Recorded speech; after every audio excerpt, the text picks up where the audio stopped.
I am truly, truly humbled, appreciative, and grateful for all of you people who are tuning in, whoever you may be. Obviously, there's no face on the views. You can't really, you know what I'm saying? There's no real, like, I don't really know who's watching or listening, rather, right? Because I ain't really hit y'all with any visuals yet, right? But just know that the E.B.C.G podcast is definitely on the move. I'm on the come up. My last episode, episode 44, peace, politics, and practice. I was very, very pleased, with the cover, the title, everything. I kind of just, it's so crazy. Like, even this episode right now, I don't have the title for this shit yet. You know what I'm saying? And for me personally, all of that stuff is kind of, I mean, I love this shit, man. I do, basically kind of figuring out how I want to present these episodes to the public, the cover I want to hit y'all with, my last cover, all I'm saying is this. That's one of my best covers. I don't know if I'm gonna get any better than AI and Shaq on the cover of the E.B.C.G episode 44, Peace, Politics, and Practice. Come on, man. The real PPP. Y'all ain't even catch the ball. Yeah, yeah, the PPP, Peace, Politics, and Practice. You know what I'm saying? Yeah, yeah, yeah. And like I said, once again, I am truly, truly grateful, for all of the viewership. My last episode was definitely my most viewed episode to date. I definitely see the engagement kind of going up. I'm still trying to basically figure things out as far as monetization.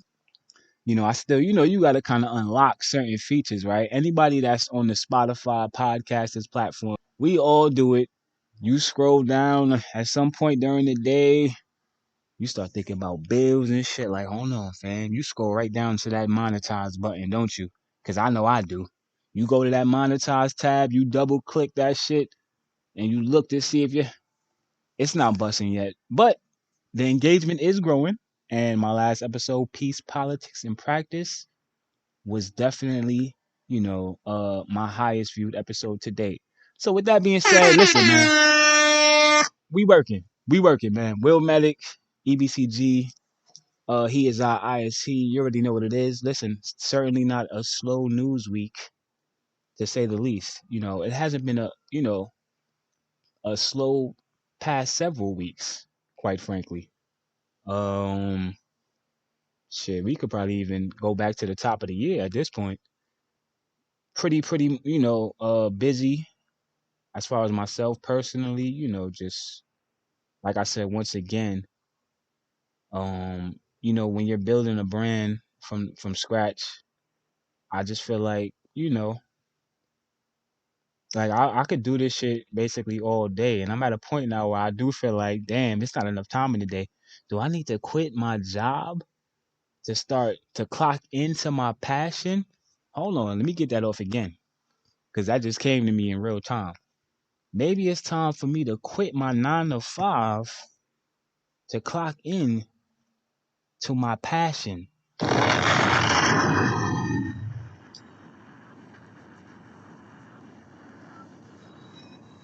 Come on, man. You gotta feel me on this one. I'm talking about the stuff that keep you up at night.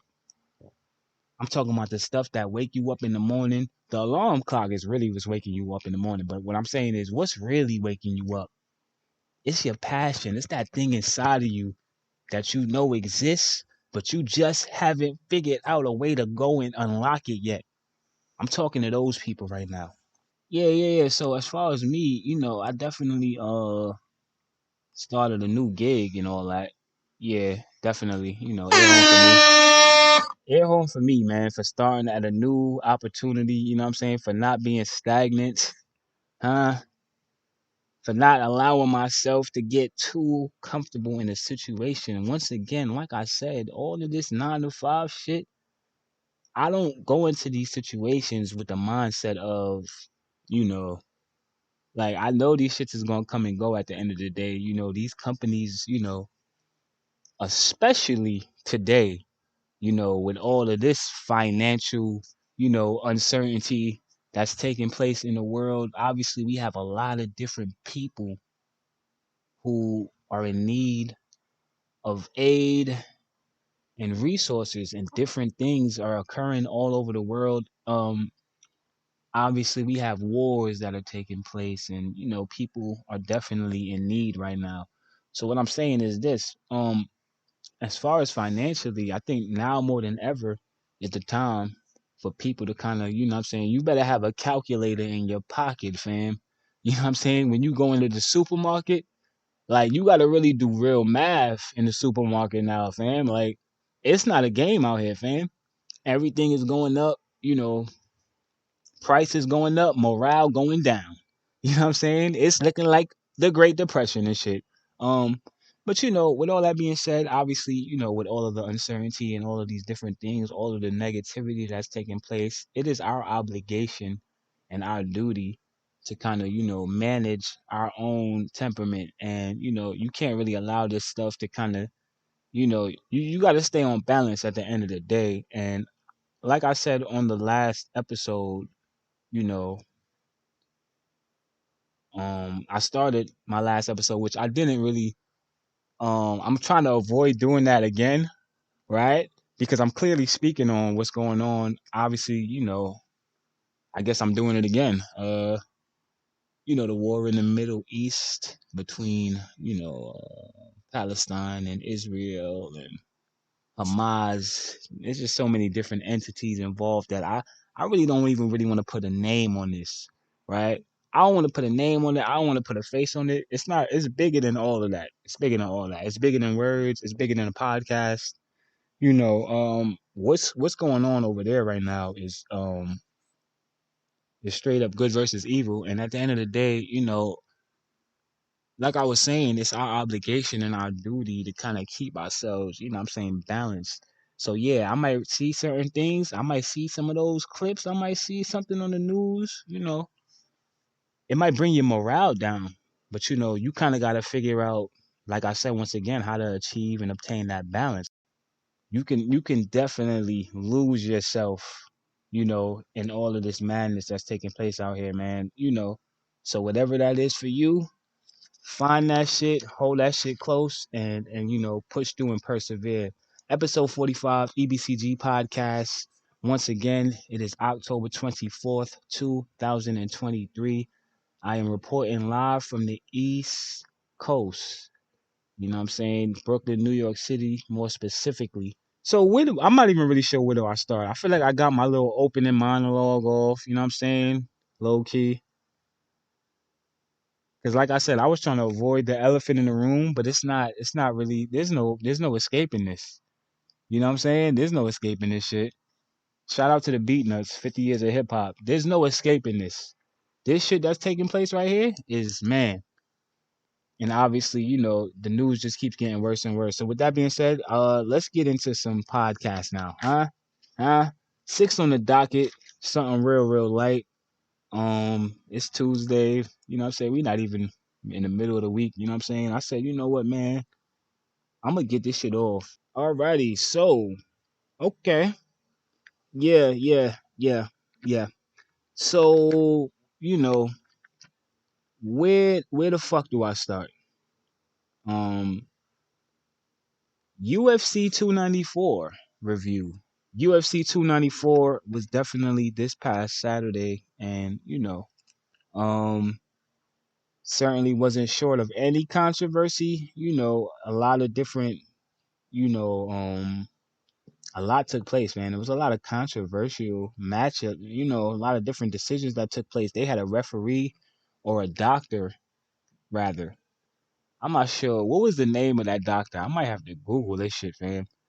They better never bring this guy back to this event because I mean, UFC 294, it was cool. It was cool. And don't get me wrong. What I'm saying is this. I watched it. I low key didn't really watch it though, because I ain't paid for this shit. So basically what happens is when you don't buy the pay-per-view, you're kind of subject to, streaming, what I'm saying, platforms are available that provide those links that you could click on. And my thing is this, fam. I'm not sure if Dana White figured some shit out I'm not sure if he cool with some hackers now, and you know what I'm saying. ESPN obviously, listen, they done did a merge deal with the WWE. Lot of money over there, right? And I'm pretty sure they could pay off some hackers and shit to hack you out of stealing a pay per view from them and shit. My point is this: it was kind of like basically my my connection was kind of in and out, so I didn't really get to thoroughly like I still didn't really see the whole thing for real. You know what I'm saying? The undercards was like the stream connection was smooth, right? All of the weak matches, it should be perfect. The connection is great. Soon as that shit get to the main event and shit, it's over, fam. Everybody jumping on, trying to watch the shit, and you pretty much looking at it's a buffering situation going on, right? I say all this to say this. Obviously, I went back and I looked at the highlights. Islam Makhachev definitely defeated, Volkanovski. Effortless fashion. It wasn't really even, you know, um, he didn't even really have to switch up his game plan. You know what I'm saying? Because obviously the initial fight and the initial matchup that we were looking forward to seeing was, Charles Oliveira versus Islam Makhachev. This was the fight that was basically presented. I low key might have to hold on. I might do we can we sue these? I might have a lawsuit against Dana White and the UFC and the WWE since they merged with them. Technically, this was false advertising, no? They built up a whole goddamn fight card around this main event. And basically what happens is I'm being facetious, obviously, these things do happen in combat sports. Fighters get hurt, The training is very, very rigorous. It's very, very, it's hard to stay durable during a full training camp, with the amount of training that these guys have to do. And Charles Oliveira is obviously no stranger to injuries. Um, he's been injured a few times. I feel like there's a lot of you got certain fighters who are just I don't know, man. He's a great fighter, and his style is so unique. It's like Kawhi Leonard, basically, right? This nigga might be the Kawhi Leonard of the UFC, fam. It's like, fam, we know what you do once you're in that arena. But we can't get you to be in the arena most of the time. And unfortunately, I believe he was cut over his eye, in training camp. He received a very, very, um a serious, it was like a really, really deep gash or, whatever the case may be. Obviously, you can't go into a fight with Islam Makhachev with a gash already on your eye. You know what I'm saying? We seen what he did to Volkanovski, right? And he came in there fresh. He wasn't really even. Well, this is the thing. Let me slow down too, right? Because that was the main event. We didn't even really talk about, like I said, I kind of was tuned in and out. I didn't really get to kind of thoroughly watch everything, and obviously, I don't know every fighter, on the undercard. A lot of these fighters, you're kind of seeing them and seeing everything that they bring to the table on that very night, which is why it's such a good opportunity when a fighter gets to be on an undercard for such a great main event because obviously people are looking forward to the main event. But yeah, they might tune in and watch you too, fam. It's fight night. You know what I'm saying? You kind of already in the groove. They gonna stick around and watch a couple of those. So yeah, there was some interesting fights. I do feel like there was a lot of controversy. There was a doctor who just really couldn't get it right. Um, what is the name of this fighter that got hurt? Victor Henry. Victor Henry is the name of the fighter who was kicked. He received a low blow via leg kick. You know that missed tremendously. Unfortunately, and he got kicked in his lower extremities. Right, and this man was basically. It's so crazy. Reason and pain. I kind of had that on in the background at that point, and I wasn't really, I didn't really see what happened in real time. But I definitely heard all of the controversy that was going on. The announcers was confused, and it was basically one of those situations where, you know, they didn't really believe this guy for whatever strange reason. Victor Henry was rolling around the goddamn octagon like it was a fire drill, fam, and he was the fire instructor, basically showing you what to do in an event that you catch on fire or some shit, bro. Like if your whole body is on fire, this is how you put the flames out, type shit. Like he was all over that goddamn floor, screaming in pain, and the doctors, they didn't want to take his word on it. They thought he was playing possum. Obviously, this is a strategy that some fighters do use, right? You play possum. Obviously, Muhammad Ali did the rope a dope. Every fighter has their different skill set and their different set of tools that they bring to the cage to use in different scenarios and different situations. So this doctor, right, who I don't have his name, and I'm not gonna look for it either. What is the name of this doctor? Realistically, fam, I should have his name. I don't though. But this guy was, I mean, we not sure where he got his MD from. Like, what school did he go to get his? He might have wanted to be a nurse or something instead, fam. You need to be the guy that kind of assists with some things. And realistically, fam, we probably don't even need you to do that at this point, fam. You can't decipher and determine when a fighter or just a grown man is really genuinely in pain because he just got kicked in his goddamn nutsack, in his testicles. This man screamed for over 5 minutes, right? I heard it. Like I said, I wasn't really watching, but I was kind of hearing it. And come to find out, he wasn't bluffing. He seriously was injured. Ended up going to the locker room. This man was in the locker room throwing up, regurgitating. Let's use the clinical term, right? Since we're dealing with a doctor mishap here. He vomited, right? Regurgitated, vomited. Yeah. He was definitely really, really hurt. So I say all that to say this. The doctor made a bad judgment call there. Then we fast forward to the Johnny Walker fight. It was the Johnny Walker versus Magomed fight. With Johnny Walker, they didn't even go. I mean, the fight lasted all of 30 seconds, right? And what basically took place, pardon me, I'm actually looking at the highlights as I'm talking. Yeah, there wasn't much. There were no highlights. The fight didn't go past the first round. And unfortunately, or did it go to the second round? It might have went to round two. Let me pull this shit up. I got it right here. Hold on. Yeah, this is round one, fam. Yeah, so in round one, pardon me, turn that shit off.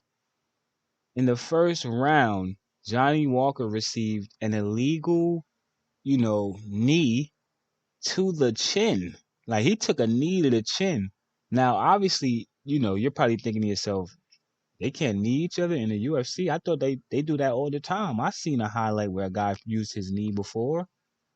It's not that you're not allowed to use that part of your body. You can use your knee, but you're not allowed to use it in certain scenarios. So when an opponent is down on the canvas, you're not allowed to then take your knees and start smashing. They have some compassion for the fighters, right? It's not just all, yeah, it's a rough sport, but realistically, fam, there's rules too, right? So unfortunately, Magomed, and this is the thing, right? I'm not gonna get on that bandwagon. I'm not gonna get on that whole, oh, he's a dirty fighter, because Johnny Walker definitely, sat down with Ariel Helwani.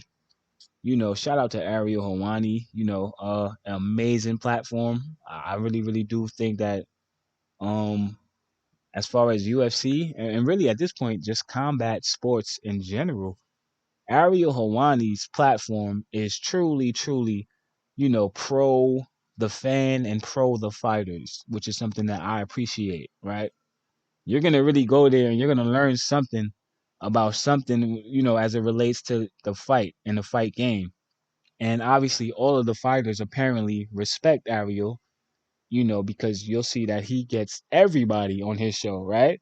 So that's the other thing. You're gonna probably get some exclusives over there on the Ariel Hawani, podcast. I'm not sure if that's the name of what is the name of that damn show?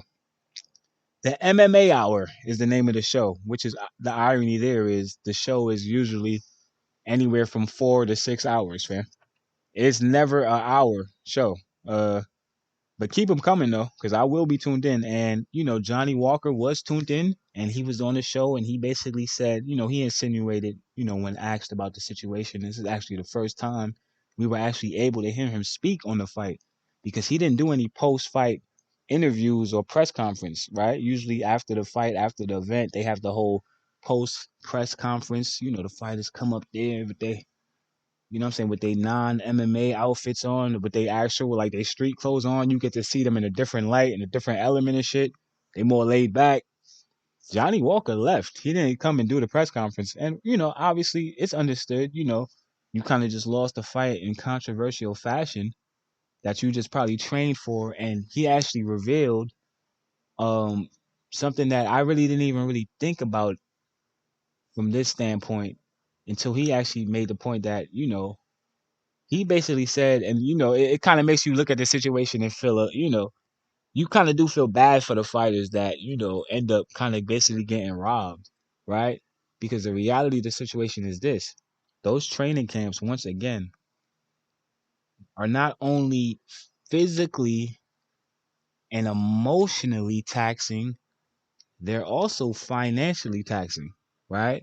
And that's something that I never even really thought about it from that perspective until he made the point that he spent so much goddamn money on training camp, flying different family members to different facilities. You doing the most for the training camp because at the end of the day, you're preparing for a fight that can possibly, earn you a check that's gonna put you back in the position, or if not in a better position.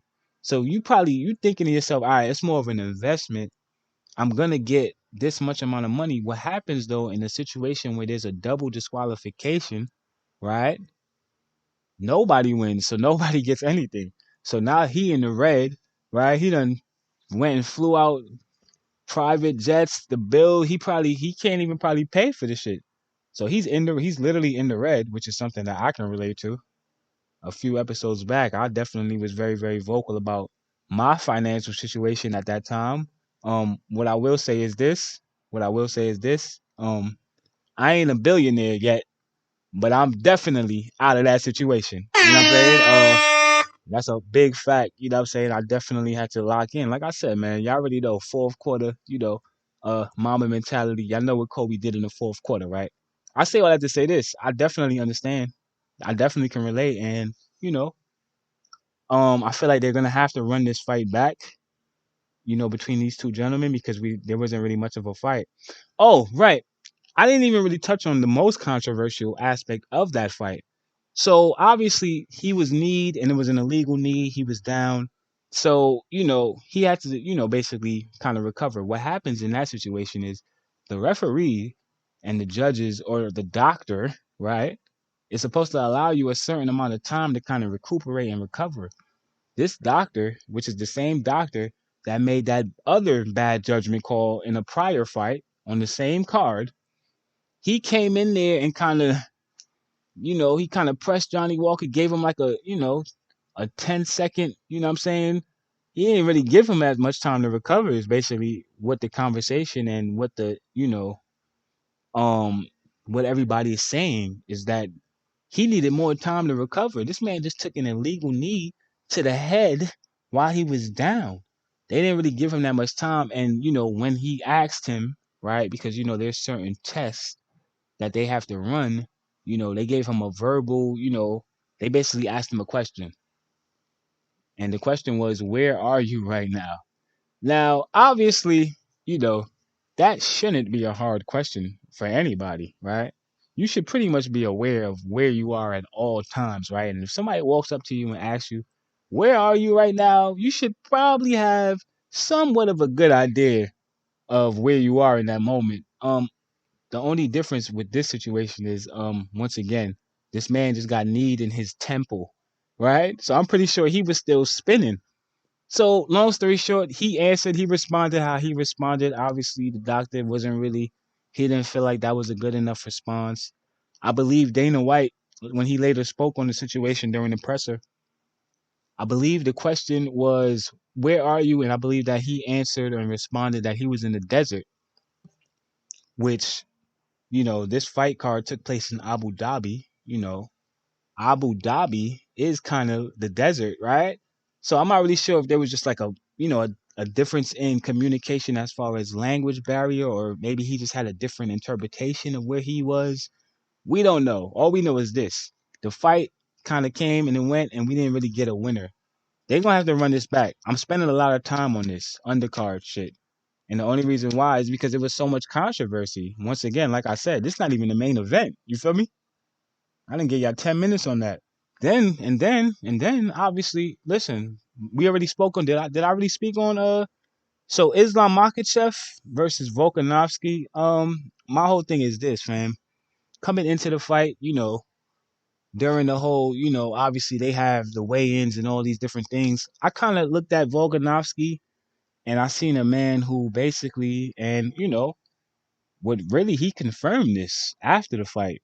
If you listen to, you know, what he said after that fight during that interview, he basically kind of begged the UFC essentially to keep him active was basically what his wishes were after after he just took a head kick. All right. And he's basically saying and insinuating that he's not without fighting and without the UFC, I'm not really kind of good here. Like I need this to kind of keep myself. He was really vague, but at the same time, what he was saying was pretty clear. And what he was saying was, I need to stay active and I need to keep fighting. Now, with that attitude and with that mentality, he basically confirmed what I already knew coming into the situation. Obviously, you ain't really have no game plan for this fight, bro.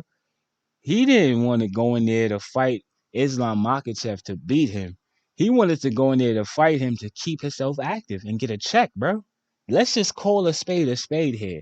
Now, I don't want to put no smut on nobody's hat. Obviously, Volkanovski is one of the legends in the game. He actually is the champion right now. He's a featherweight champion. Yeah, he's the featherweight champion right now. He moved up a couple of weight classes to take this fight, right?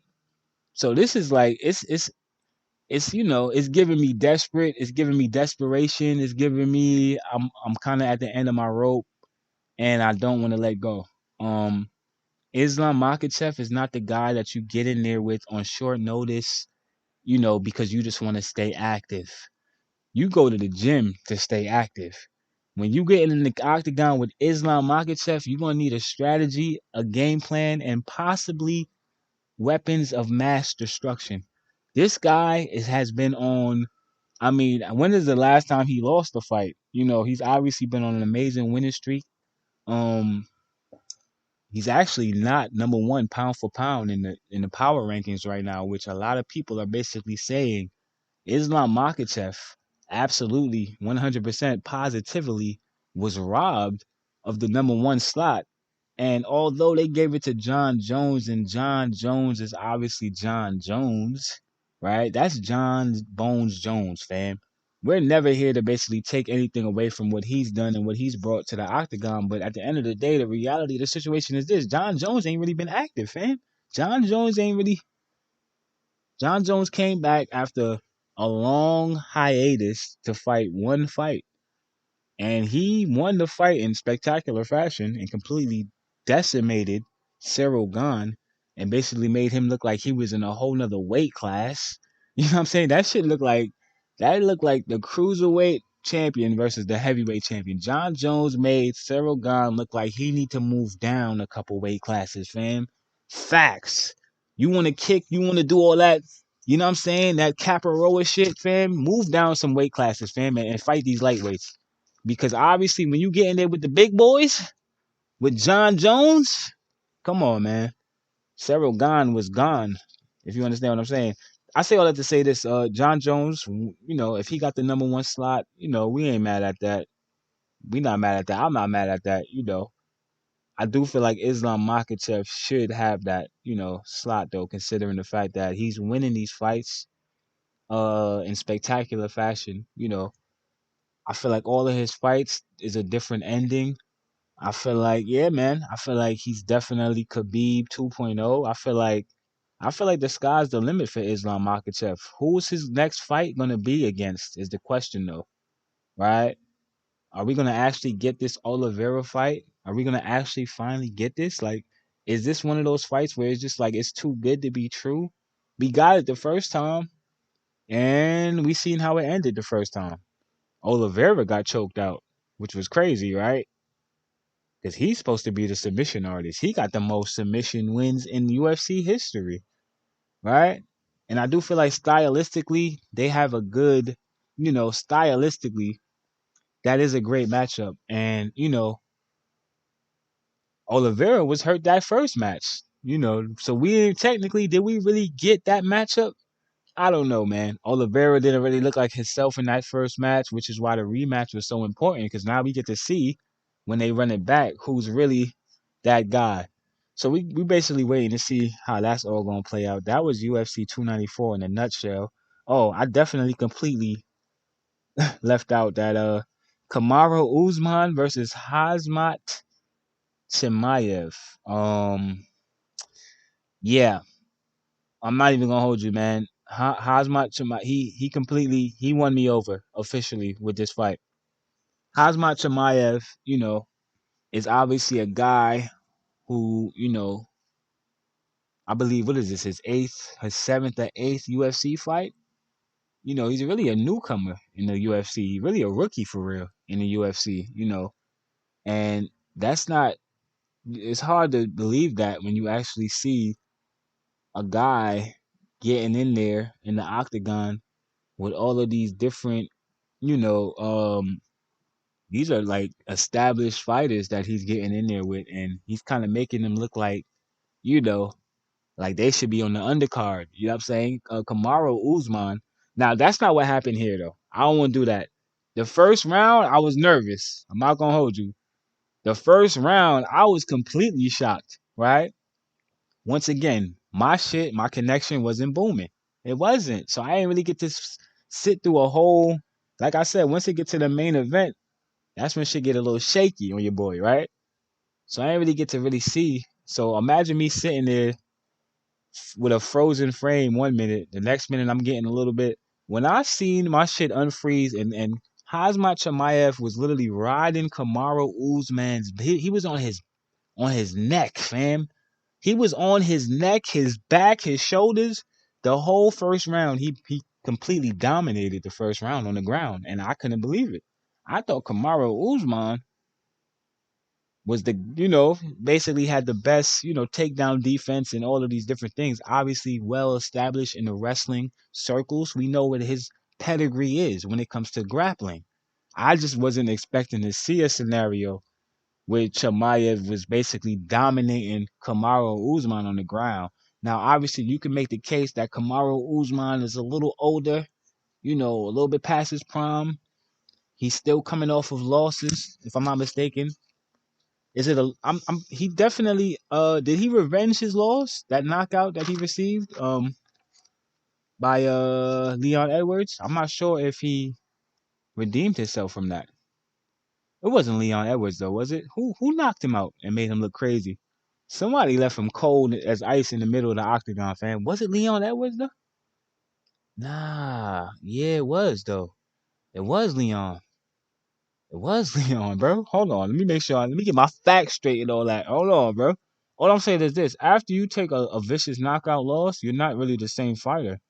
And if I'm being honest, Kamaru Usman did not look like the same fighter. But that was round one. No need to harp on that. Round one, Chimaev clearly had the better, got the better of Kamaru Usman. Pretty much kept him on the ground for the entire round. He almost finished him at a certain point. But credit to Kamaru Usman, the crafty veteran. He kind of was able to keep his poise, keep his composure. He didn't get too excited in there. Obviously, that's where the experience comes into play. Chimaev is still a rookie, and if I'm being all the way honest, I do feel like Chimaev still has a little bit of a long way to go, right? As far as his actual technique and his skill set, right? And how he utilizes, his skill set and basically his weaponry, right? I do feel like he is a little sporadic in there as far as, his technique. I don't really feel like he has a technique, is what I'm basically really trying to say. I just feel like he's just so confident in his ability to fight and people.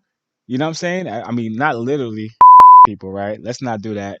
This is not the time to be people. Obviously, once again, peace, love, and prosperity.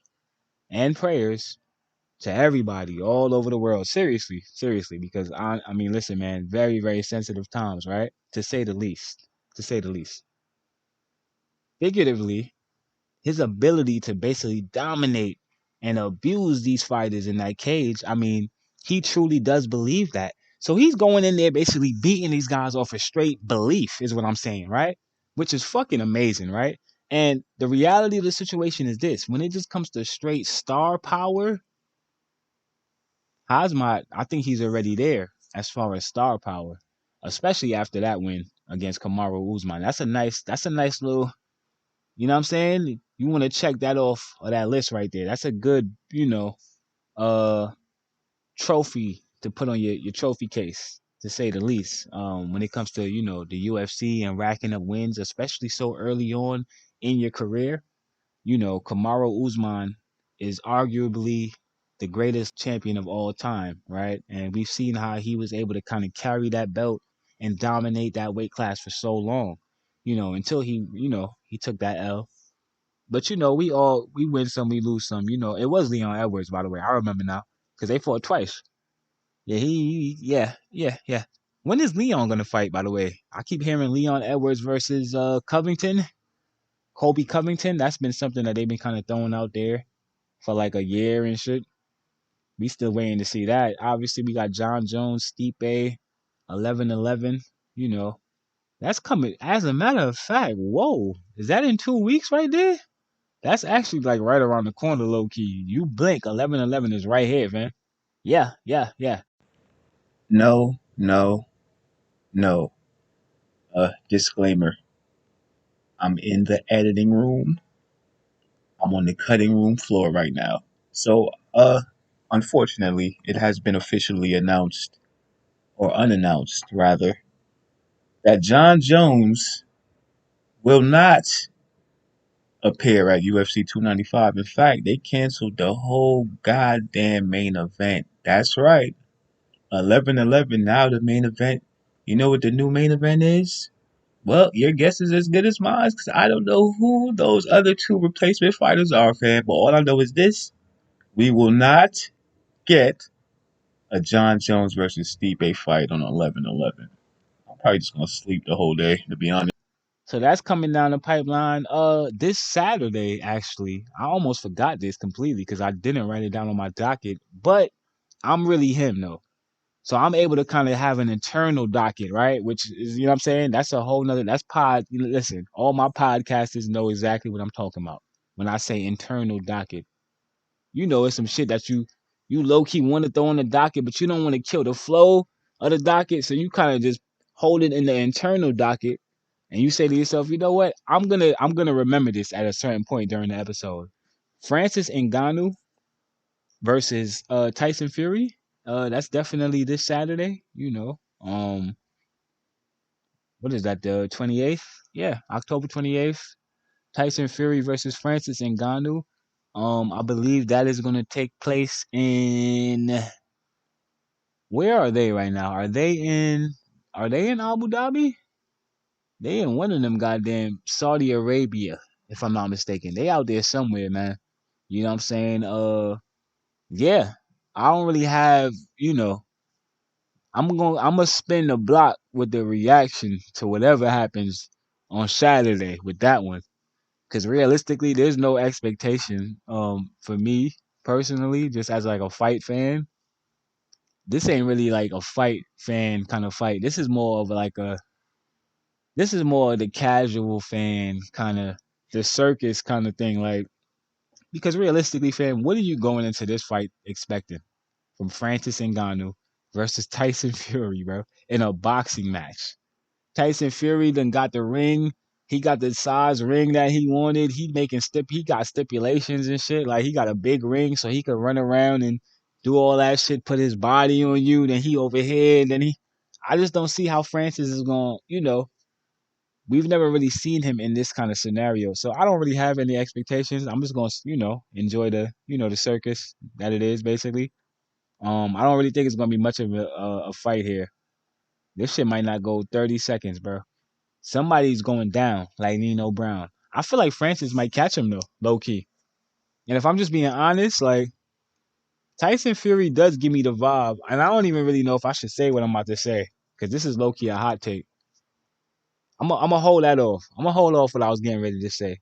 And like I said, when I spin the block with my reaction, just remember I said I had a hot take for y'all because I'm gonna remember this. I'm gonna save that hot take for y'all. But I just feel like I don't know, man. It's smelling like a stick up. UFC 294. It came and it went head kick in the first round. Yeah, 3 minutes and 16 seconds in. Yeah, Volk wasn't really prepared for that fight, mentally or physically. He didn't look good in there, man. Islam. Once again, I don't really see how you beat a fighter, who can pretty much do everything in there. Islam, he's pretty much he's a hybrid, right? He can wrestle with the best of them, and he could stand and strike with the best of them, apparently, right? Which makes the Justin Gaethje potential matchup even that much more interesting just for the simple fact that Justin Gaethje, we already know what Justin Gaethje is doing on his feet as far as striking and, he got a little boxer in him, you know what I'm saying? And he might so, that's kind of up in the air as well. Maybe Oliveira, realistically, best case scenario, what should happen if I was in charge of things over there? Oliveira, I call him right now, fam. Like, yo, yeah, nah, 6 months. You're not coming back. Like, you're taking a break, bro. We cannot afford to have one of our premium premier fighters just continue to be hurt and not, you know what I'm saying, and fight in shape. And you need a vacation. I will pay for it. Whatever we gotta do. Just go rest, get your body, your mind right, and come back fresh, bro, and ready for the fight, bro. We don't want to see a half attempt on this. We want to see the full, you know what I'm saying? Everything that you have to bring to the table. Because we don't want no excuses for this second one, fam.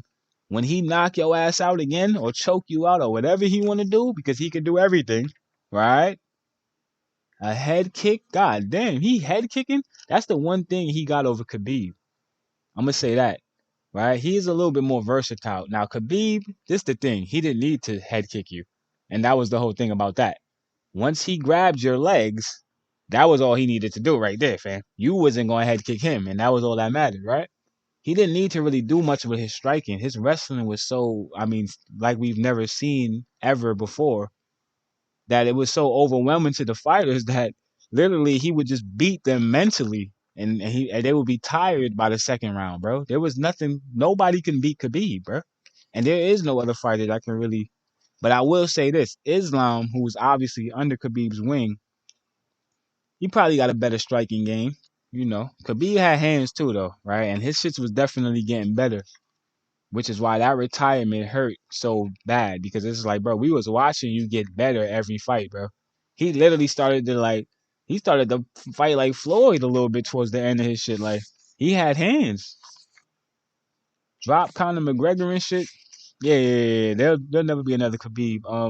UFC 294 came and went. I think we move on from. Well, no. Let's stay on combat sports actually because unfortunately we do have an announcement about a premium premier, a staple in in the boxing realm. Showtime Boxing has officially announced that they're closing the doors over there.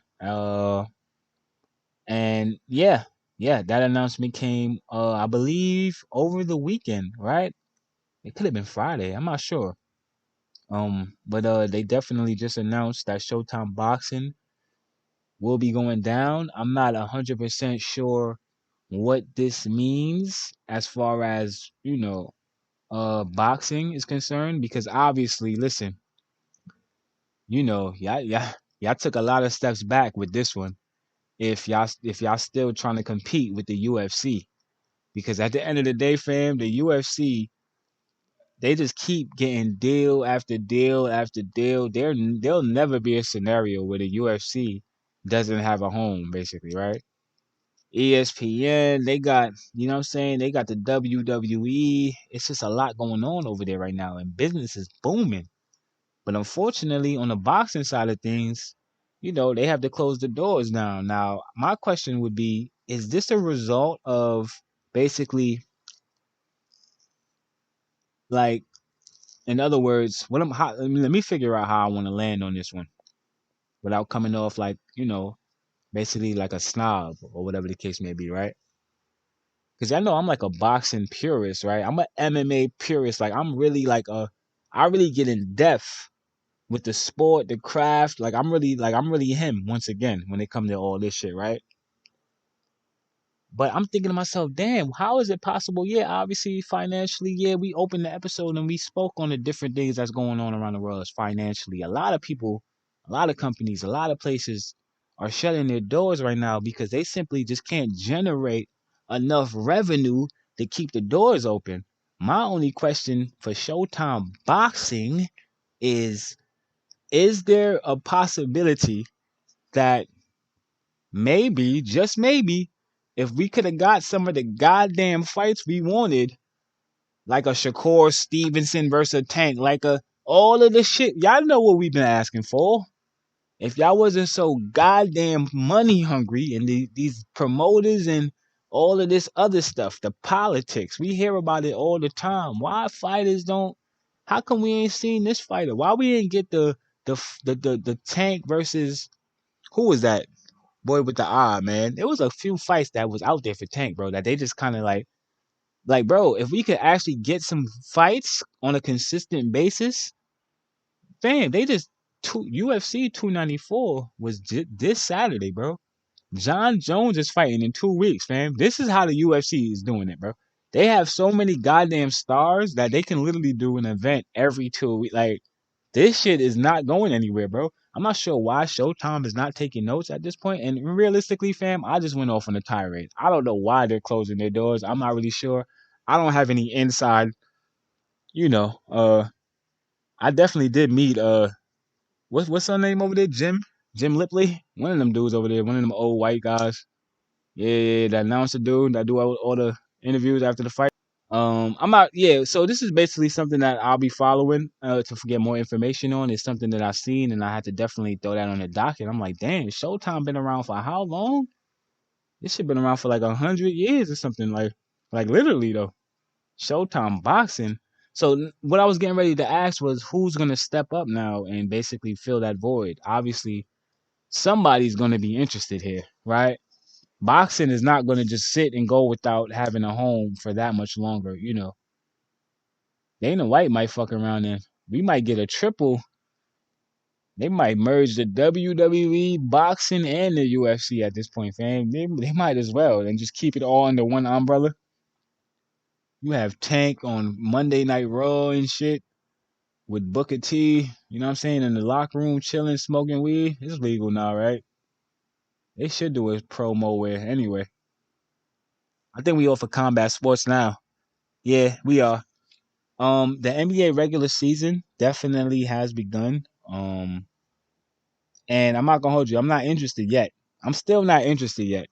I'm still not really quite there yet. Listen, I got podcasts to drop, podcasts to edit, work to do, money to make. Like, it's a lot going on with me still. My case is still pending. Like, I'm still trying to fight for my freedom and shit. Like, I got other things to worry about right now. So the NBA season shit ain't really get me hype yet, is what I'm saying, right? I'm still waiting for, first of all, every team to kind of get settled with players, and obviously we still have different players trying to figure out where they want to, James Harden. That's kind of been the, you know, uh, just like you know, the ongoing, saga as far as, his temperament and his morale, and his approach to the game.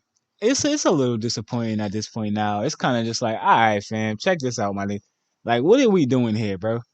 I'm not even from Philadelphia, but I can only imagine how those fans in Philly despise a player like a James Harden. They might hate him more than Ben at this point. Like Ben Simmons, like he might be good in Philly now after this James Harden shit, bro. Because this is disgusting, bro. Like I don't want to keep seeing this shit and hearing it. Every time I hear or see James Harden name, I just lose interest in the sport of basketball instantly. I mean I don't know how else to say it, bro. the idea of a player not wanting to play and you're making millions of dollars, bro. So then quit, bro. I don't really know what to tell you, bro. But it's making the league. It doesn't look good. It doesn't look good. It doesn't look good, man. And that's why the international players are cooking the USA, and that's why they can't win a gold medal no more, bro. Because this is the energy and our approach to the game. You know what I'm saying? I went off on that was another tirade. Listen, pardon me. Long day. Like I said, once again, I really don't even have a gripe with James Harden. You know what I'm saying? But all I'm saying is this, bro. Like you either in or you out. As far as I definitely see, yeah, Embiid to the Knicks. Is that a real thing? Embiid might at this point. Embiid is gonna probably get out of there. We don't know what's going on, but Philly ain't looking good right now, man. Philly ain't looking too good. My favorite player in Dallas, Kyrie over there, and I'm not really looking forward to seeing him over there again with that blue jersey on. Like I got that pen, you know what I'm saying, in the back of my mind. Then it's like I don't know, man. What I will say is this: Victor Wembanyama, definitely has me, you know, I get a little bit more excited when I see them Wemby highlights, though. I do have the Celtics absolutely, completely just dominating the league this season. I think they're gonna probably have one of their best seasons that they've ever had this season. This is my opinion. I do feel like they are due for a championship. I definitely feel like Jason Tatum has been kind of rather quiet during all of this. You haven't really seen any Jason Tatum interviews, have you? I don't even think he did any press conferences or anything for him. They locked in right now. It's what's going on. And obviously they got those different pieces. They got Drew Holiday over there. He got a chip on his shoulder. So yeah. They definitely chasing the championship this season. And I do feel like they will get it. Um, like I said again, I don't get so excited about the NBA season. I'm not quite there yet. I'm not quite there yet. But what I will say is this. What I will say is this. Those Victor Wembanyama highlights, though, Victor Wembanyama is 100% getting ready to take the league by storm. There's no escaping it. There's no escaping this. There's no escaping this. The Wemby thing is a real thing. I was kind of unsure. I was uncertain. Obviously, when you was watching him play in the summer league and overseas and shit, like, yeah, he was doing some spectacular shit, but it wasn't the NBA though. It's not the league though, right? So it's like you're not really, You just like, all right, cool. Them niggas ain't really want to come back on defense and shit. Like this is not the real thing yet. Basically, to see him on the NBA floor and basically how that looks and how it's potentially gonna look at this point, I'm completely convinced. Yeah, absolutely. We talking about a straight up my player, VC.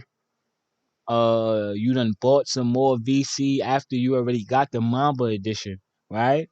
So you took all your VC and spent that shit on my points. Plus you got some more type shit. Like he got boosts, Gatorade boosts. He's boosted up out there, fam. This nigga is putting the ball. Obviously, everybody's seen that highlight at this point of him basically nutmegging whoever that player was.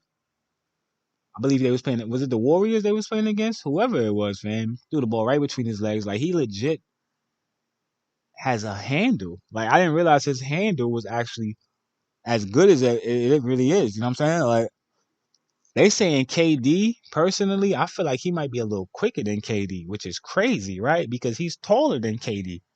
This nigga almost 8 feet tall. He running up the court, stop, pop, mid range. He got a mid range game. He can shoot the three ball.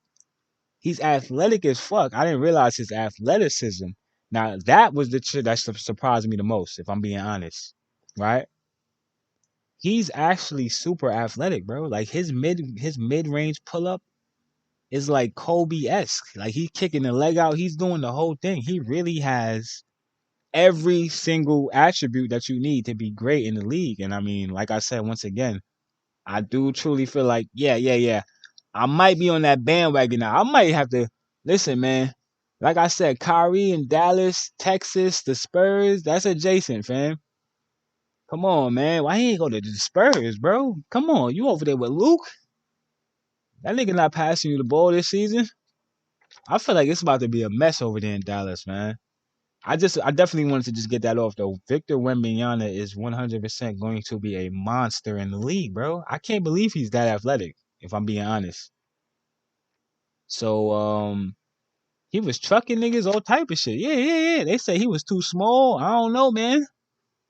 I don't think that matters when you're 7'7" and can stop and pop and step back and nutmeg niggas and shit. If you could put the ball between a nigga legs, I'm pretty sure you're not worried about. You understand what I'm saying? Dunking from anywhere, he catch the ball. 6:39 p.m. on the East Coast. This is episode 45 of the Everybody Can't Go podcast. Once again, I appreciate you all for tuning in. Uh, we at the halfway point just about here. Oh no, we definitely got to touch on. Yeah, so I seen this these rumors kind of getting, different allegations. DDG and Halle Bailey spark pregnancy rumors. Because apparently a photo of Halle came out and it appeared that she had a baby bump in the photo. Personally, I have not yet seen the photo. I feel like I seen like a glance of it, and I kind of just kept scrolling down my timeline. Like you're not about to get me to stop to analyze the Halle baby bump at 8 a.m. and shit. You know what I'm saying? On a Monday. There's just more important things going on right now, is what I'm saying, right? Obviously, DDG and Halle are kind of like like I don't know. I was gonna say Jada and Will, and then I stopped myself abruptly. But they definitely like the YouTube, this generation's kind of Jay and Beyonce to a certain degree, right? They not Jay and Beyonce at all. But what I'm saying is this, fam. For the young generation, DDG and Halle, they're a very popular couple on the internet right now, right? So naturally, when a photo surfaces, the internet is gonna take this shit and blow it all out of proportion. They about to go sit there and do twitches and call DDG a bum and a bitch and a I don't know why there's so much DDG hate, by the way. Um, I'm a fan of I actually enjoy his content. If I'm just keeping it all the way 1,000, is everything for me? No. Yeah, you got to skip forward sometimes. Sometimes you might need to not even watch that one, right? I get that. Everybody can't go. It's going to hit, it's going to miss. What I'm saying is this though. As far as his brand and basically his approach, I definitely do salute what he's doing. I mean, I just don't really have no issue with what he's doing as far as, you know, the blogs and different things like that. I'll sit and watch a blog all day. Like I'll watch a blog before I watch a television show. You know what I'm saying? That's just kind of where I'm at with it right now. I like to see how people navigate in real life scenarios and real life situations and shit, like in unscripted environments and shit, right? Like I want to see people traveling. I want to see how it look over there and like what do you do when you over there and shit like. And DDG definitely provides a lot of that content on his platform. Man, he's doing blogs. He in Dubai, China, just about everywhere, doing a little bit of everything, right? So like I say all that to say this. I just don't see how you would just figure that I mean, you should be inspired by some of the shit that he's doing, right? As far as the music, what I'm saying, obviously he gets a bad rap, no puns intended, for basically not being able to rap, right? And that's a lot of, some of the things that are being said about him as well. I personally, as far as me, I kind of know where I stand when it comes to this new generation and the new music and shit. Like, I literally got like low key, I really only listen to like 3 artists for real, right?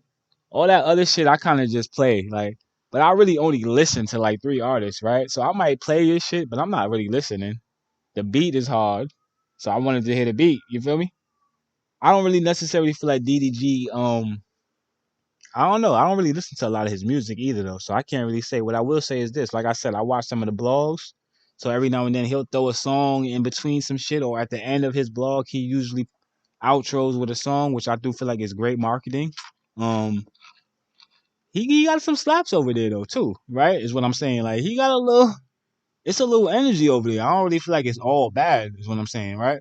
But with all that being said, obviously Hallie, is doing what she's doing, which is, Disney and the Little Mermaid, she's out here moving around, and obviously, I'm pretty sure it's people that basically would like to trade places with DDG, right? So I'm not really sure if that's where the hate is coming from or whatever the case may be. I'm not that invested in people's personal lives, and that's kind of where I stand on this.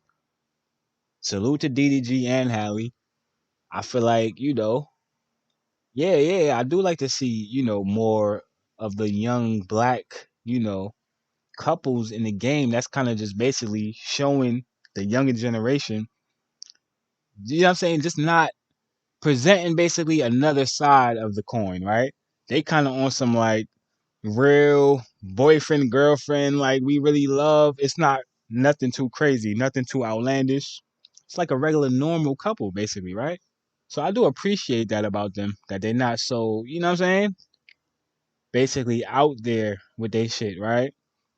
She be in the nigga blogs. Like it's really, really just like a calm situation. So as far as, when I heard this shit, like, yeah, this is kind of what's supposed to happen, guys. I mean, at some point, he gonna put a baby in Shorty. Nah, you not gonna put a baby in the Little Mermaid, fam? Like, I'm pretty sure that that's the plan at some point, right?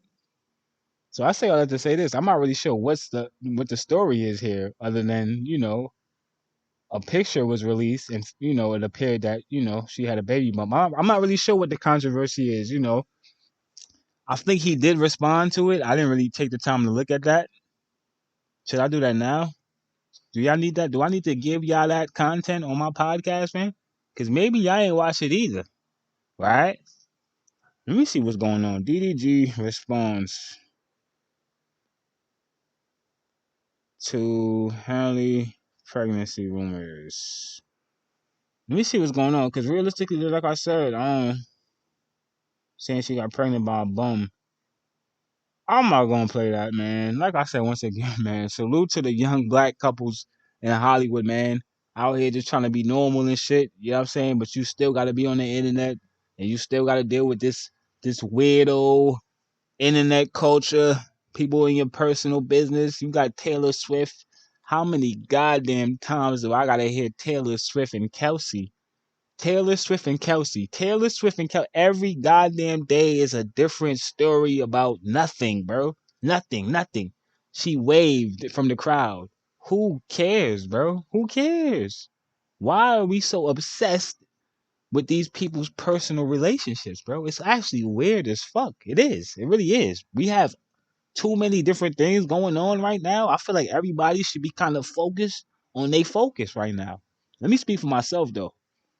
But y'all not about to get me out here. You know what I'm saying? We not doing that, fam. E.B.C.G podcast, like I said, this is not the shade room. We have no Taylor Swift news this week, fam. Yeah, yeah. Matter of fact, let me close my docket. Matter of fact, we have no news. How about that? I will sit here and literally just ramble for the rest of this episode, fam, and say whatever I want. We not here to provide y'all with any of the gossip and these you know what I'm saying? It's just a little weird, man. Every day, I don't even watch football, and I know that Taylor Swift has a secret handshake. Get this, Taylor Swift has a new secret handshake with her best friend that sit next to her at the game. Like, fam, are y'all? I'm pretty sure there was something else that could have been reported. Y'all put this on the damn screen, and somebody probably got scammed. All type of shit going on out here, man. Is this segue time? Let me see what's going on. Not just quite yet, right? But we gonna get there in a second. Because a lot of scams. Listen, man, people out here definitely getting scammed. Man. It's a real thing. That's what I'm saying. It's not. It's not a gimmick. It's not a game. Yeah, yeah. The things we will do for fame. God damn it. That might be the title of the episode. Drake officially surpasses Michael Jackson for the most number. Let's, you know what, air horn, man. Let's just get it. Let's just get to it, fam. I'm not even gonna hold y'all up with this. Listen, obviously, it would be, Um, I can't not report that because at the end of the day, I spoke on Drake's album. I feel like if I'm gonna give you an album review, when you actually hit this kind of stat right here, let me give him one more air horn. Give Drake his goddamn moment. You know what I'm saying? Because at the end of the day, I don't have to respect your hip hop. I don't gotta respect your bars, and I don't gotta respect your, how you approach the craft when it comes to HIP HOP. For me to acknowledge and salute the fact that you hit a crazy stat, fam. Get that nigga a flex bomb, man. Hold on, man. Most number ones, like we've been hearing him rapping about this shit. I feel like for a long time now. Like this is something that he's kind of been aiming for. He's been shooting for it, and he got it, man. Congrats, man. Congrats to Drake, man, for finally becoming number one on the Billboard charts and the internet. Because at the end of the day, fam, when you step in that goddamn barbershop, enough said. We heard the control verse, fam. I heard the barbershops being great debates all the time about who's the best MC, Kendrick, Jigga, and Nas.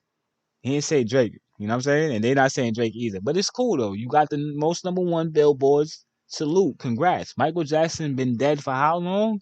And realistically, fam, like if he still was putting out music, I'm pretty sure enough said. Like you don't have the Illuminati to have to look over your shoulder and worry about and shit, fam. You in a spot somehow where it's just kind of like you're able to kind of just escape all of that. This nigga MJ had the Illuminati after him, the goddamn, you know what I'm saying, the feds, all type of shit, fam. They trying to call this man. They doing investigations and shit. They was taking his sperm. He's going through all of that and was still dropping these number ones. Let's be clear on it's not the same time, right? And technically, we still kind of give Mike that stat low key. However, we gonna salute Drake for technically getting to number, the most number ones and all that. You know what I'm saying in history. Uh, Kudos to you once again. They not physically going to buy any CDs because let's be clear, fam. If we was relying on the purchase of albums and album sales coming directly from the consumer physically going to the goddamn store. I used to physically have to go to Coconuts. Yeah, Sam Goody and all of these different places. I used to have to buy CD players, all type of shit, burning CDs, you getting blank CDs. We was physically going outside to get the music. If for all the dogs came out and it was a physical CD situation, fam, the nigga would have sold 5 CDs, bro. Facts. But we're not gonna ever have that conversation. So we just gonna salute Drake for hitting the most number ones, right? Different time, man. Different time in music, just a different time in the world. Things is just different. So stats don't really hit the same right now. You understand? Speaking of things not hitting the same, um, you know, the Breakfast Club ain't really been, I kind of been vocal about just how I felt about the Breakfast Club and over the years, and obviously different changes that have taken place. The aesthetic over there, it just looks a lot darker now, literally, right? Literally and figuratively. It looks darker now. They got a different, it just looks different. The aesthetic is different. The temperament is different. It's just different now, right? The energy, it's not the same. Angela Yee left, and well, I guess we now know why she left. I mean, damn, son, where'd you find this? and this is something that, listen, let's be clear here. This is my take right here. I know a couple other people probably gonna get this out before me because listen, I gotta still edit my shit. I ain't dropped yet, fam. But realistically, I had this take like 5 weeks ago. I was just pondering to myself because I've been kind of, obviously, am I being too vague at this point? I didn't really intro the topic the right way. DJ Envy and Caesar are going to jail. I'm not really sure how else to intro this. Caesar is definitely going to jail. If he's not in jail right now, DJ Envy is probably cooperating with the feds and it'll probably take some type of plea deal situation over allegations of, real estate fraud and, properties and I mean, it's a whole fucking mess, man. It is. And this is not really my lane or my bag. Um, what I will say is this: anybody who I've ever met who was a homeowner was a scammer. You know what I'm saying? So this is not necessarily something that we're not. I'm not saying I'm not familiar with this type of behavior, right? And just how jinky certain situations could be, and just how weird. Like, damn, you ain't really see that coming from you. We thought you had a home and you was happy. Ain't that what it's all about? You get a home to be happy in your home. A lot of niggas with homes ain't really happy out here, fam. They out here. It might not even be their house, apparently. Come to find out, fam. This nigga Caesar, right? Who we don't have any other name. Like, what is his actual name? Is his actual name Caesar, bro? Why am I calling a grown ass man Caesar? Anywho, whatever the case may be, Caesar, right? And let me get serious too, because I'm not gonna hold you. This is a serious situation. Um, and if I was one of the people who lost in this situation financially, I wouldn't be. I don't think I would be doing episode 45 right now. You understand what I'm saying? Um, yeah, I don't wish this on anybody, man. You know, people being robbed, people being manipulated, people being, unfairly treated in any situation. It's not something that I'm ever, on the side of, right? And I do feel for the people who are in this situation who obviously genuinely kind of took a loss here, Obviously it's so much tied to this situation, man. You got Caesar, you got DJ Envy, who was a host on the Breakfast Club for so many years, obviously renowned DJ. We kind of know Envy's resume when it comes to the music side of things. And, obviously he's been such a prominent face in the culture for so long that this is not really even something that you necessarily seen coming, or even, it never even really crossed my mind that Envy could be on some scam shit. Obviously, we know that scams exist and we've seen this type of stuff. But for some reason, I don't know, man. I just assumed that basically, like all of these victims assumed, that DJ Envy was legit. You know what I'm saying?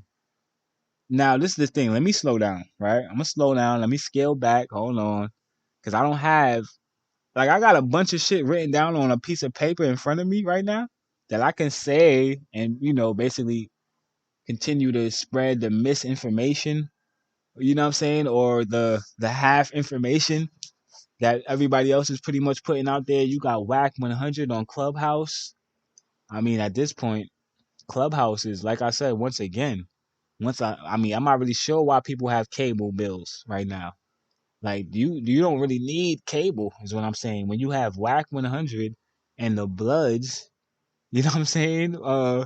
Giving you a fucking a law dictionary breakdown of, you know what I'm saying? He got the whole goddamn spiel over there. And then you got Tony the closer, you know what I'm saying? Who um how do I feel about Tony the closer and what he's doing right now?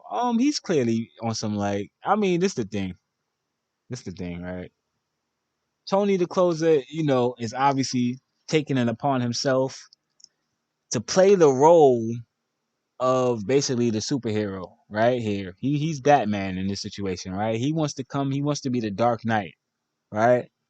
And I'm gonna come out and I'm gonna put my cape on and I'm gonna expose all of you scammers. Now I'm not gonna sit here and say that I don't really have an opinion on that, as far as do I agree or disagree, to each his own, right? And whatever makes you feel like, you know what I'm saying, everybody's out here searching for fulfillment in their own special ways. And if that's what makes you feel fulfilled at the end of the day, that you went out there and you found somebody scamming, you know, and you basically helped all of these families, right? Which is commendable. Helping people is always commendable, and we're not saying that it's not commendable. What I'm saying is this: Tony the closer. We have a lot of different people out here doing a lot of different corrupt things, and a lot of this shit is going on behind closed doors, and we don't always get to see a lot of different things. All I'm saying is this, bruh. You might want to start in another community first, my nigga. Like, I don't even know how else to say it, bro. Like, why are you going so hard on your own people, my nigga? And obviously, yes, we have scammers in our community. I know for a fact we do. But all I'm saying is this, man. I don't see you doing all this shit, applying pressure. Nigga, it's politician scammers right now. It's a lot of scamming going on right now, bro. Why are you so focused and fixated on DJ Envy, right? To each his own, right? So I kind of like certain shit I kind of see, and I don't really, like I said, I kind of just play the neutral, right? I don't really have, I'm not on either side of this, right?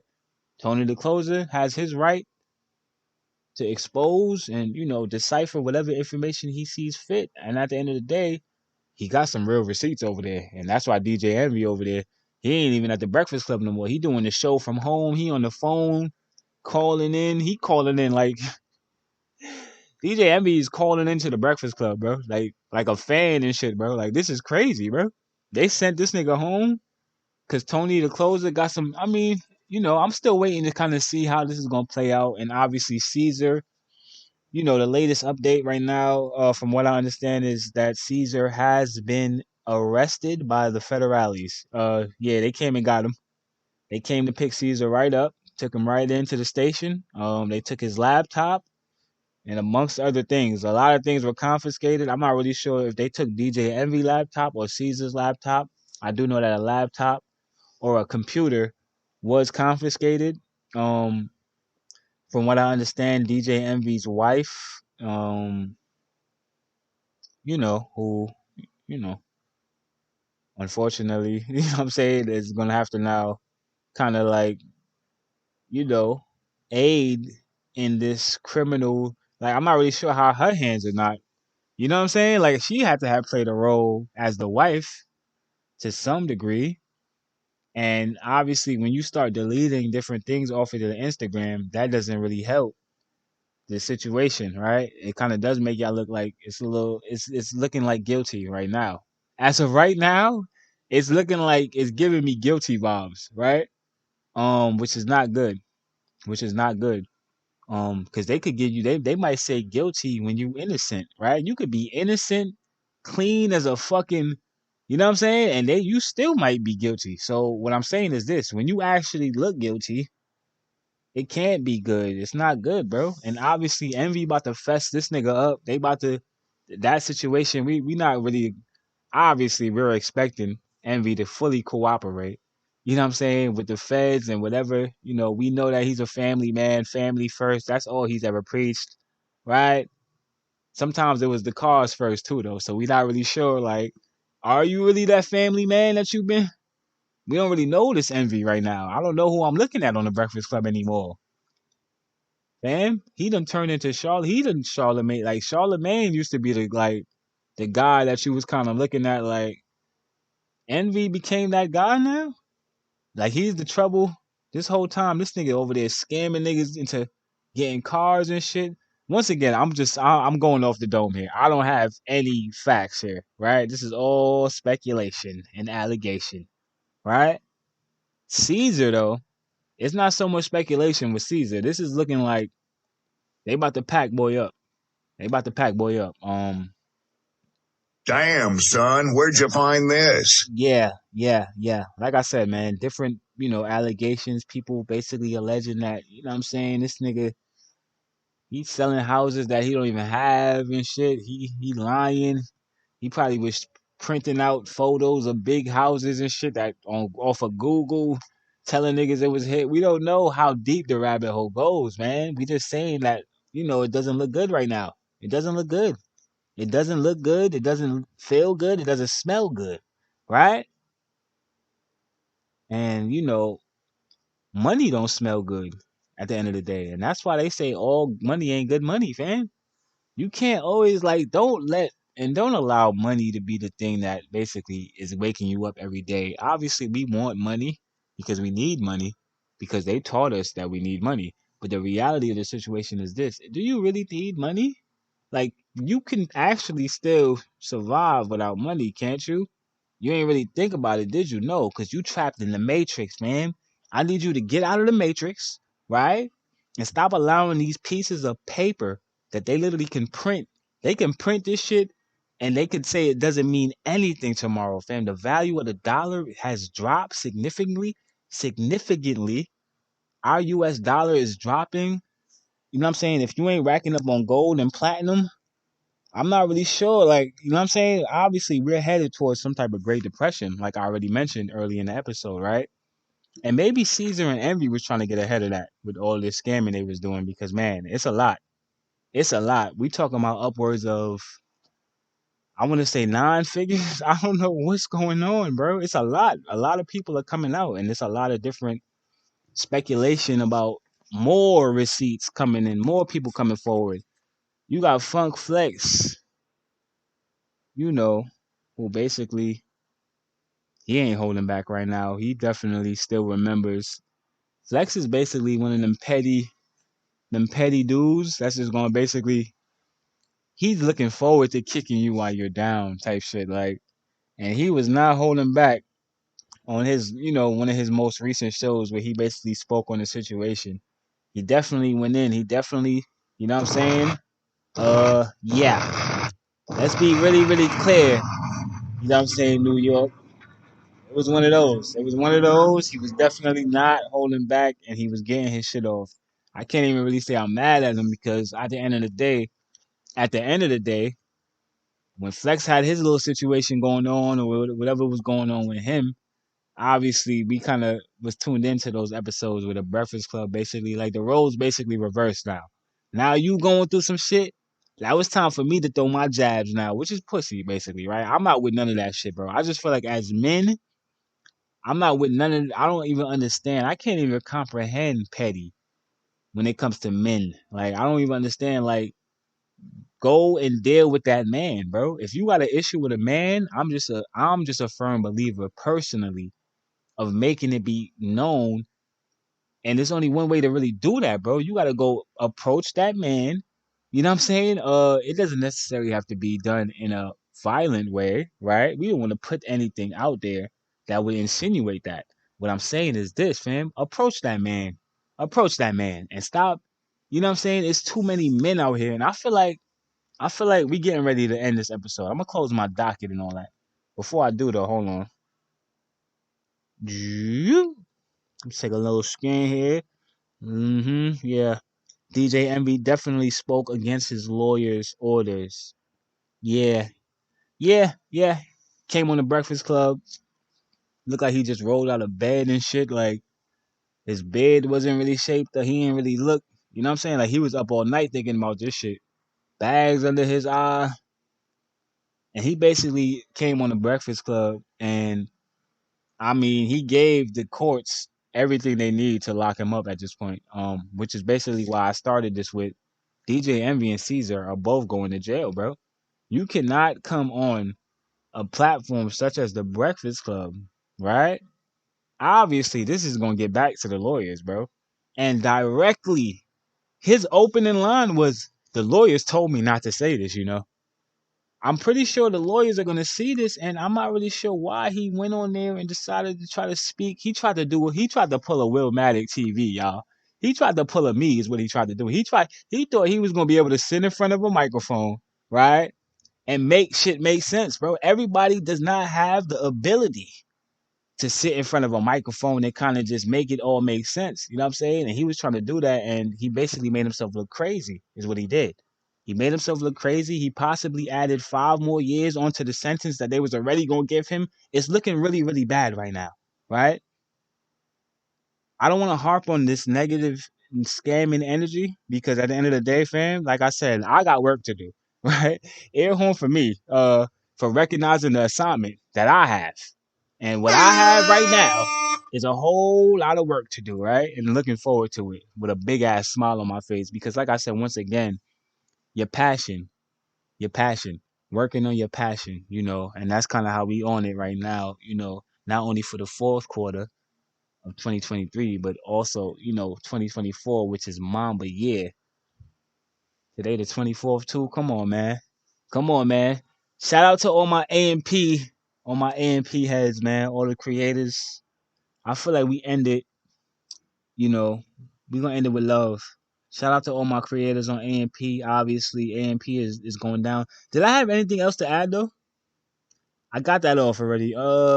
Yeah, confiscated. Yeah, what's next morning show? Yeah.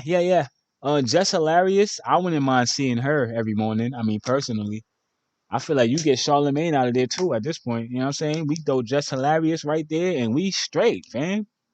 You know, Willmatic TV. I am definitely a free agent as well. I just wanted to throw that out there. You know, Apple, Google Podcast, Spotify, iHeart. You know, iHeart. Listen, iHeart. Hold on, I'm already right there, fam. You know what I'm saying? If this get back to the, it's gonna get to somebody. I'm on iHeart, fam. I'm actually on the iHeart platform, which is crazy. I didn't even really think about it like this. So technically, realistically, they might hear this episode, and if anybody's listening, I'm definitely gonna edit the out, right? You know what I'm saying? If anybody's listening, Willmatic TV is a free agent right now. You know what I'm saying? I am definitely available tomorrow, fam, if y'all need me. Email me, call me, text me. I don't care, fam. 5 in the morning, I'm gonna be up, fam. Hit my goddamn line, fam. Me and Just Hilarious, we will take over the goddamn airwaves, fam. If y'all figure out how to pay us accordingly, right? Because we're gonna need a little budget over there. Yeah, that setup, like I said, once again, I'm not really feeling the black paint and all that. We're gonna have to make some things happen. We're gonna change some things around. We're gonna do some remodeling. You know what I'm saying? But the Breakfast Club, I don't feel like it's over for the Breakfast Club, but I do feel like it's over for this current run with these particular hosts. The Angela Yee, move makes a lot more sense now. Um, man, she looks like a winner right now, a big time winner in the situation because she got out of there right in time. I feel like she got out of there. She literally had like one more day left before they came and ran down on her too, type shit. Like she literally got right out of there, right in the nick of time. And I mean, obviously, that within itself kind of feels like, all right, somebody had to have known this was coming. She couldn't have just been the only one. Maybe Envy pulled her to the side, like, yo, check this out. I'm not even gonna do that to you. I know you just started your real estate journey and you trying to keep shit. Salute to Angela, man. At the end of the day, I can't say salute to Envy until he sees a judge. Okay? People got hurt, people got stuff stolen and shit. I'm not about to salute no goddamn scammer, fam. Facts. You know what I'm saying? Hopefully this doesn't, hopefully everything works out for the best is what I really want to end that with, in all reality. I don't want to see another man go to prison as I have my own legal, legalities that I'm currently dealing with. And I'm fully aware of, what this system, is and what it's designed to do to us as black men. So with that being said, I'll never be, um, I'm never cheering for anybody to be locked up and sent to prison. But what I will say is this, when you start playing around with people money and people's properties and all these different things, I just feel like, yeah, we've all been in situations where we felt like, you know what I'm saying, we wanted a little extra breach in our pocket or whatever the case may be. You wanted a little extra money to play with. I get it. Personally, I'm gonna go get another job type shit. You know what I'm saying? And it might not be my passion, but I'm gonna get that check though, you know what I'm saying, at the end of the day. And I'm gonna feel much better at the end of the day because I know that I win, I earned this. So I'm spending this shit however I fucking please, right? It just feels so much better to earn the money. I've stolen money before. Don't really feel it. They don't really hit the same, the stolen money, right? Like you got it faster, but it's like, yeah, you don't really enjoy it when you kind of looking and feeling guilty about. You understand what I'm saying? And at the end of the day, we all gonna make mistakes. I don't think this was a mistake though. This looked like a calculated enterprise of. This was like some organized. You know what I'm saying? They was taking people's houses, bro, and it's really, really unfortunate, man, that a lot of people, you know, um, you got people overseas right now, or in the Middle East rather, in Palestine, who are currently, without food, without electricity, without water, right? They have hospitals out there right now that don't even have enough electricity or, you know what I'm saying, any resources to even keep the hospital. They are losing hospitals, right? Imagine you go to the hospital. The hospital. Where else do you go? This is your last resort, right? When you're trying to basically when there's an emergency situation and somebody's physically in pain or physically whatever the damages that were done, obviously they're dropping goddamn they bombing these people, and it's just like the thought of that is so crazy to me. But obviously that's warfare. That's warfare. This is a little different when you losing all of your shit because somebody basically scammed you, right? And kind of bedazzled you, right? Gave you the, you know what I'm saying, the okey doke, you know what I'm saying? Gave you the red pill. However you wanna you got swindled, whatever it is, bro.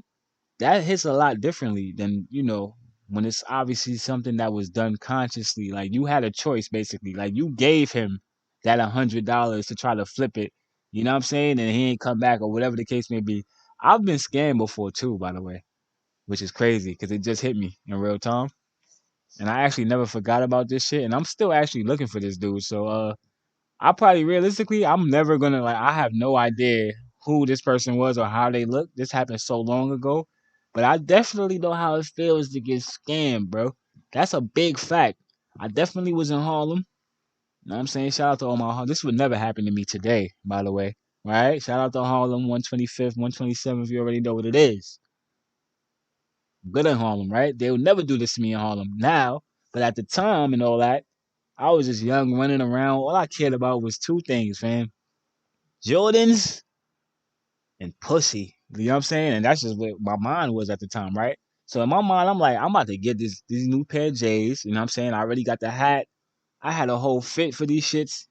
Man, it was too good to be true, man. When I heard the prices that this nigga was throwing at me, he pulled up on me real smooth, like, yo, I feel like he even had on like a uniform and shit. Like he looked like he worked at the store. It was a crazy, there was no way that I was gonna not give him my $300, right? Because I thought he had a deal for the kid. But what ended up happening was he knew somebody in the store clearly because he had people in the store helping him, fam. It was crazy, bro. They really like swindled me, had me standing there. I'm thinking I'm about to get some J's for the low, and he really just basically just walked out the store clean with my bread type shit, right? A real basic scam.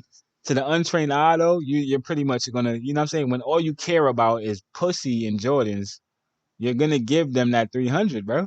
That's all I'm saying, fam, or whatever it was at the time, right? It might have been 150 or something. I was basically trying to get a deal, bro. And I got scammed. So I say all that to say this. I know how that feels, bro. I know how it feels to just lose some shit that you care about. You know what I'm saying? Let alone a property. So yeah, we do want to say, prayers and condolences um to all the individuals involved who were obviously, affected by that. We don't want to make it, what I'm saying, we're not trying to make light of people who are in need right now because obviously there's a lot more people in that situation than the other way around, right? So prayers for them, prayers for humanity, prayers for the world, peace, love, and prosperity for you and me, on our journeys. I'm getting ready to wrap up here. But before I go, once again, Spotify, iHeart, Google Podcasts, Radio Talk, Apple Podcasts, the E.B.C.G Podcast. We outside, you know what I'm saying? To say the least. I'm on every platform, you know what I'm saying? And I'm gonna perform. AMP is no longer a thing at this point. As I record this episode, October 24th, we have approximately 7 days left on the AMP platform. Damn, son, where'd you find this? And I did a show today on that on AMP, and I'm basically I didn't even really play the hold on. Hold on, fam. I'm so tired, bro. I don't usually pod at this time of the night and shit on a Tuesday, on a weekday, after I just fucking did what I did today. I'm back. I did a show today on the platform, and I'm pretty sure I'm gonna end up going back on there. We still got 7 days. They obviously announced that they're closing the app down on the 31st, which is on Halloween, which is it's just a weird like that date is crazy. Like the 31st, like y'all didn't even wait till Christmas, fam. Like goddamn, why are they so I don't know, man. I don't know. I don't know, man. I was just tuned into the different shows, and all I'm basically really trying to say is I was kind of just listening to, everybody kind of just like reflect on on their journeys on the app. Myself, I was only on there for like, I mean, really, technically, it was only really like a few months, right? Because, I was on there July 2022, I believe, is when I kind of first started really getting involved on the app or whatever the case may be. But I left, I took a step back from the platform, which I don't regret at all. I just felt like, it was a lot it was a lot of time that needed to be put into that kind of, and I just felt like at that particular time, I wasn't willing to put that time in, right? So I took a step back. I took a little vacation. I said, you know what? This shit ain't going nowhere. I'm gonna spin on y'all and I'm gonna see y'all when I see y'all. And that's exactly what I did. And, I kind of came back just in time for the grand finale, man. Facts. I appreciate it, man. I appreciate the fact. Listen, man, a lot of people, it's a lot of talk right now and a lot of speculation. I even had a little theory myself. And my proposal and my, basically my theory on the situation is like, obviously, outside of the obvious, which is that we're basically dealing with a lot of different things as far as financially, different companies going down, and a lot of companies in the red right now. And while I do know and understand that Amazon is the affiliate for the app, and there's a pretty good chance, like if I look at Amazon stock right now, I'm pretty sure Amazon doing all right out here. They're not necessarily, their stock is not plummeting anytime soon, right? So I don't really want to look at this like it's a financial thing. I'm thinking to myself, and now I guess I could talk my shit on my podcast, right? I'm talking to y'all like I'm still on AMP. Hold on, man. Let me clear my throat. And let me get out a real take I have. You know what I'm saying? Because in all reality, once again, salute to all of the creators on the platform, but I do feel like outside of, I definitely said that the AMP crew, they might have said to themselves, hey yo, check this out. We got Thanksgiving right here, the holidays, you know what I'm saying? I don't know, man. I feel like some people probably just got greedy and, had the option to kind of pocket some budget money. And that's kind of the situation right now. I feel like people made a conscious decision to basically choose money over creativity, right? Cash over the creator, right? A lot of people sold out on the app, and that's just basically the reality of the situation, bro. I was actually surprised at some of the individuals. You kind of seen, a little switch up and a little change in the energy once certain things got introduced, more specifically money, right? And once people start getting paid off of the platform, that's kind of when you started to see people's true colors and, what I'm saying, different agendas got exposed and you got people on that shit going to war with each other. Niggas is beefing on Ant. Niggas is beefing on Ant, fam. I heard it. You had a nigga do a whole show where he called out a whole other creator. I'm not gonna say no names because I'm not messy like that, fam. But at the end of the day, shout out to I follow and they follow me. I follow both of these individuals and vice versa, right? So me personally, like I said, once again, neutral in the situation. I don't have an issue with either of these gentlemen, right? Um, or anybody on the platform for real. Um, I definitely seen certain things that I ain't really necessarily, I couldn't really stomach myself personally, and I did feel like, all right, we are kind of getting away from what this app was designed to do, right? Or fuck with not even what it was designed to do, because kill all that too. I don't even really think that they anticipated that this app was going to do what it ended up doing, right? Obviously, they created the app, so we appreciate it.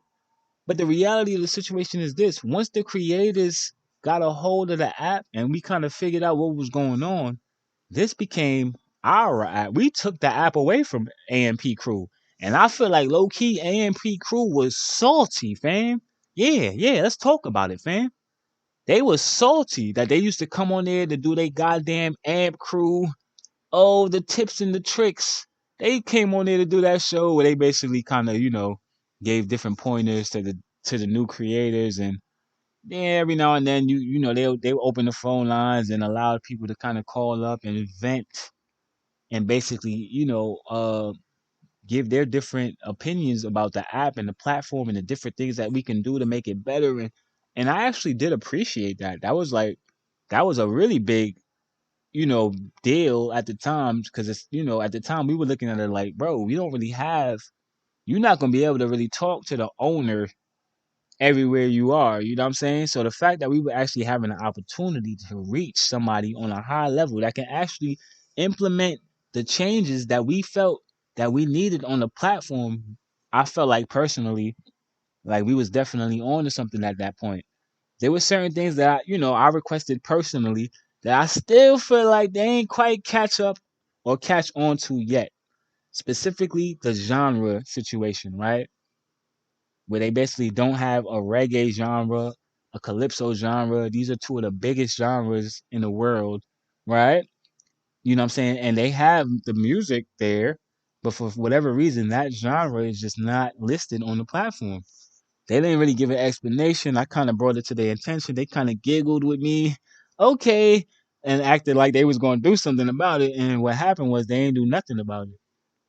But they ended up adding different genres later on, which I did feel like was like, okay, so they can still do this, but for whatever reason, they're intentionally choosing to ignore this specific genre. Cool. That was a red flag for me right there. And if I'm just being honest, like, once again, like I said, I already gave y'all my history lesson about hip hop and the origins of hip hop, and we already know um kind of how who started things and where things really originated from and all these different this musical history, these are all musical history facts, right? How do you not have that genre there, but you have the LGBTQ genre there? Let's talk about it. Huh? Nah, we're gonna talk about it. We're gonna talk about it. Cause this the E.B.C.G podcast, man. I'm not really sure where they was trying to take the culture, is what I'm saying, right? So yeah, if you ask me personally, yeah, I spotted certain things that kind of made me look at it. I was kind of side eyeing P for a little minute there. Like I don't really know why y'all trying to play with me? Like I don't really like I see what's going on, right? It just felt a little weird, man. Then you got the different, you know, different creators on there, and everybody kind of. I felt like everybody kind of to a certain degree kind of became their own personas, right?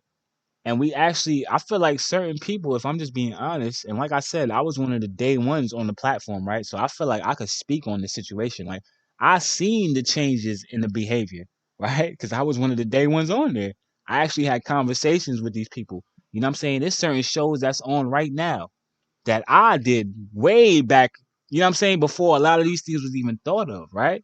The smoker section, let's talk about it, fam, was the first show on the platform that introduced artists. You know what I'm saying? I interviewed the first artist on A&P. Let's talk about it, fam. We not going. Hold on. Slow it down, though. Let me slow down. Because at the end of the day, like I said, fam, I don't really move for money. I don't move for money. I move to motivate, fam. And that smoker section, when I was on that bitch, I had motherfuckers calling in. We was turning up, fam, late night. Now you got, shout out to Outlast T-shirts, Smoke Buddy, Smoke Cast. I see you, my boy. Tony Pittman, I see y'all. Salute. But the smoker section was first though. That's a whole fact. I definitely, yeah. Another issue I had, was that, what I'm saying, we wasn't able to permanently archive, right? So for a perfect example, right? I just referenced the smoker section, right? Unfortunately, the smoker section is a show that basically will just live in the memory and in the minds of the people that were on the platform because we have no physical, there is no audio, there's nothing. It's nothing there, bro. It came and it went because we didn't have the option. We couldn't even archive at that time, right? So imagine you just doing some shit and your shit is just gone immediately. You ain't even have the option to listen to your show back, bro. A moment might have happened when you wanted to, like, you know what I'm saying? Go back and experience, relive it. You couldn't do it. But then they finally gave us, the 2 week archives, which, okay, 2 weeks, cool. And at the end of the day, yeah, you could kind of screen record and you could save your shows like that. But who about to really sit there and do all that, fam? I'm not about to sit there and screen record a hour show. You know what I'm saying? Just so I could, nigga, I don't got that much space on my phone for all that, bro.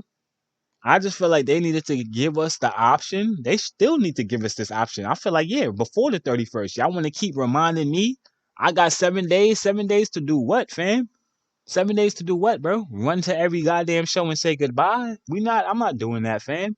Give me all of my goddamn content back, AMP. I want it back. Yeah, yeah. Let's turn up and talk about it now. Because like I said, I was holding it back. Listen, I'm not about to go on their platform to talk crazy to them. You know what I'm saying? I'm not stupid, right? And at the end of the day, listen, man. Yeah, yeah, yeah, yeah. Give me my content back, bro. What are y'all doing? Y'all gonna just have my shit over there? I know, yeah. They and there's a way. I know for a fact they have our shit. Is what I'm saying. They have all of that shit, all of that great shit. We was coming off the dome. I mean, in my case, let me just speak for myself, right? Because once again, everybody can't go. I was every fucking thing I did on that shit was off the dome, bro. I need all of that back Damn, with son, interest, where'd you with find interest, this? with interest. Facts. I'm just listen. I'm just venting at this point. Obviously, we're not getting that back. That would be nice though. That would be like a nice little Christmas. Like they spin on us and be like, oh yeah, yeah, all those shows y'all did. Y'all have, y'all want to tell us we have 7 days left. Can we have a certain amount of days left to get our content and like take it off of the platform, bro? Give me the option to download this shit to my, you know what I'm saying, my phone or something, bro.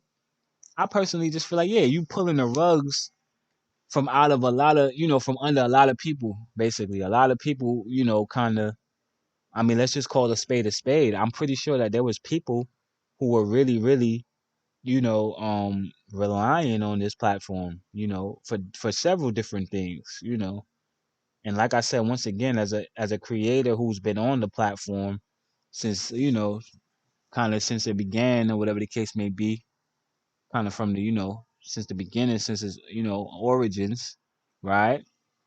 I might have been like 2 weeks late though, right? So realistically, I didn't see it the first day, the first week, but like I was right there. 2 weeks later, it wasn't gonna be that much longer until I caught wind of this right here, right? So I say all that to say this. Yeah, I was there from the beginning, right? And I just feel like, yeah, man, I'm pretty sure I understand. I understand. Mind you, I never got a check from A&P. Never got one check from A&P, right? Nothing, bro. I gave y'all a lot of heat too. We're not gonna talk about my 50 years of hip hop, how I came and gave y'all. I really had to school y'all on that Watts Profit. You know what I'm saying? Like I said, to this day, I still ain't seen a Watts Profits cut played on A&P. Facts. Ain't nobody getting that off, man. This nigga's from Cali. That's not even getting that. Come on, man. Enough said though. Enough said, man. I came, I saw, I conquered. You know, um, and I fucked around and got sponsored, man. Now I'm on Spotify, I'm on Apple. Like A&P became an afterthought because, like I said, I wasn't really kind of seeing the vision at a certain point. So what I started to do, I said, you know what, fam, I'm over here, I'm doing my podcast shit. That's kind of like, you're not supposed to have all your eggs in one basket anyway, right? So anybody that was really coming on A&P, sitting there like this is like you really had a show every day to do, and you was making it your obligation to come on here every day to talk to my nigga. Kill miss me with all that, bro. Niggas did that to themselves, bro. You can't put all your eggs in one basket, bro. And if niggas wasn't so goddamn money hungry and wasn't willing to sell their goddamn soul to come on there and play a bunch of mediocre trash, bro. Y'all not even vibrating how y'all supposed to vibrate. Y'all segues not good. Come on, man. Let's talk about it, man. Transitions not clean. Y'all sloppy. Y'all don't sound good. Y'all sound like y'all just waking up to do shows, bro. What y'all doing, bro? Y'all doing this for a check? Now they pulled the goddamn rug from under everybody. Now listen to every show. Everybody's sad now. Oh, we gotta go to station head now. I don't wanna go to station head. It don't look the same. It don't feel the same. It's not the same, fam. But at the end of the day, do you still have that same love for the music? For the craft? Huh? Come on, man. If you still got that love, that passion, it shouldn't really this is like nigga, today is a good day. Like Ice Cube said, fam. We about to get these niggas the fuck out of here, fam. Now there's a void, right? And there's an opening now, and there's space now for other creators to come in and implement a new platform better than AMP. Yeah, yeah, AMP. They provided us with the MAP. You know what I'm saying? We have a map now. Yeah, so thank you. With all that being said, and I know that was a lot right there. Thank you, AMP, for giving me a space where I could kind of use you as training wheels. I said, damn, I can't archive my shit permanently. All right, nigga, this is about to be. I will never do anything on here again. I stopped playing music, all type of shit. You know what I'm saying? I was just on there talking my shit because it's like, bro, I'm not about to come on here to put no playlist together for what, bro? First of all, I put those together. I could do that off the dome anyway. Like that could get done. I could put together a 50 piece right now, fam, in 5 minutes, fam. That's smacking everything on the platform. That's just a whole fact. But then it's like at a certain point, it's like, bro, what am I doing that for, bro? I don't really necessarily get none of that, fam. And realistically, fam, when I'm in my bag, when I'm in my zone, it's just a certain, I need a certain setup anyway, fam. And AMP, they wasn't really. You got the beep in between your songs. You trying to transition, you gotta hear the bleep. I don't want to hear that, bro. When I'm transitioning, bro. Every DJ know that the most important part of being a DJ is your transition, bro. Your transition game gotta be strong. That's the whole point, bro. How am I gonna do a strong transition if I gotta hear a beep every time I try to transition, bro? Then y'all don't even have a soundboard for me, right? So now I'm over here with my own situation. You understand what I'm saying? Damn, Got my son, own where'd you find soundboard, but this? unfortunately, I can't even get my sounds on the platform, bro, because you got to use the external mic, and it's like the shit is not going to really play out the way it needs to play out, bro. There was a way around it though, because Outlast was definitely doing it, and his shit was sounding clean. You know what I'm saying? Shout out to Outlast once again. KT, Blue Mondays, man. Listen, man. Even if it's not, reciprocated, what I'm saying? Even if the love go one way, you know what I'm saying? It still don't change the way I feel about, just, everything that I experienced on the platform. I did enjoy a lot of people, a lot of different shows, a lot of the creators, Adam Ramsey. Shout out to Adam Ramsey. Every time, let me air horn these niggas, man. Because at the end of the day, fam, my shout out to Chubbs. Come on. All the day ones on here. Where my air horn though? When I say Chubbs, damn, no air horn for Chubbs. It's crazy. Damn, The son, damn where'd you sun is find working. this? I said shout out to my nigga Chubbs. You know what I'm saying? KT Chocolate One. You know what I'm saying? Salute.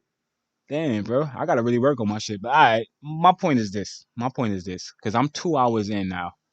And I'm fucking tired, man. I'm not gonna hold you. I will not touch this shit until tomorrow, where I will edit and probably drop this episode simultaneously. Nah, realistically though, what's today? Tuesday?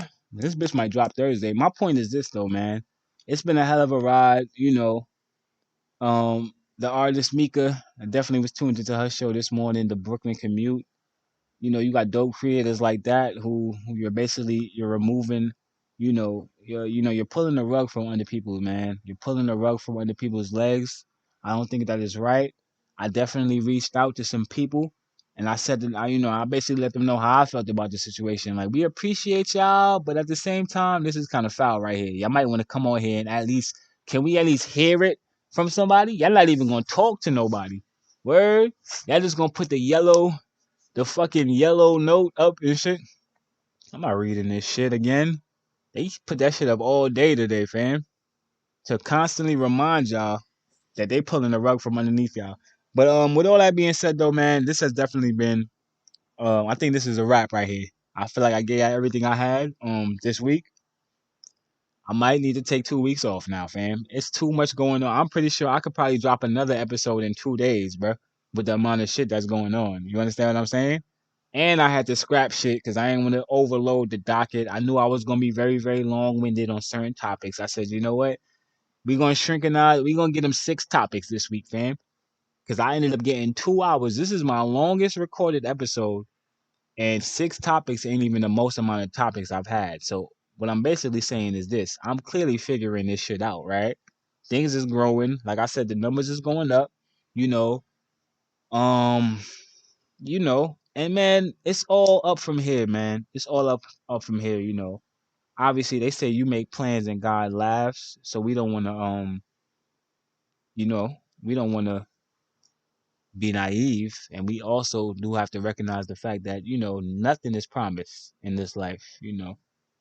Like I said, man, I'm just at a point now where every single day, regardless of what's going on around me, actually, it's impossible for me to not wake up with a smile on my face now. It's impossible for me to wake up and I'm looking in the mirror, the first thing I do, like I'm waking up, I'm running straight to the mirror, like let me just see me right away, because it is truly, truly a blessing.